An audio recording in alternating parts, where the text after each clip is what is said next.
નમસ્કાર મિત્રો, મારી ચેનલમાં તમારું સ્વાગત છે। મિત્રો, મધ્યપ્રદેશમાં મજૂરો ભરેલી પિકઅપ ગાડી ટ્રક સાથે અથડાઈ, 5ના મોત 25 ઘાયલ। જી હા મિત્રો, વિગતવાર આપણે વાત કરીએ તો મધ્યપ્રદેશમાં છિંદવાડા બેતુલ નેશનલ હાઈવે પર એક પિકઅપ વાહનનો સામેથી આવતા ટ્રક સાથે જોરદાર અકસ્માત થયો।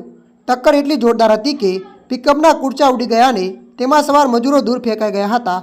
અકસ્માત સવારે લગભગ 10 વાગે ટેમની ખુર્દ પાસે થયો હતો। મળતી માહિતી અનુસાર આપણે વધુ જણાવી દઈએ કે અકસ્માતમાં મૃત્યુ પામેલા લોકોની સંખ્યા 4થી વધીને 5 થઈ ગઈ છે। મૃતકોમાં 3 મહિલાઓનો સમાવેશ થાય છે। લગભગ 25 લોકો ઘાયલ હોવાનું કહેવાય છે। ઘણા ઘાયલોની હાલત ગંભીર છે। પિકઅપ વાહનમાં મોટી સંખ્યામાં મજૂરો સવાર હતા। અકસ્માત બાદ ઘટના સ્થળે ચીસાચીસી મચી ગઈ હતી। ત્યારે મિત્રો, અત્યારની આ દુઃખદ ખબર મળી રહી છે।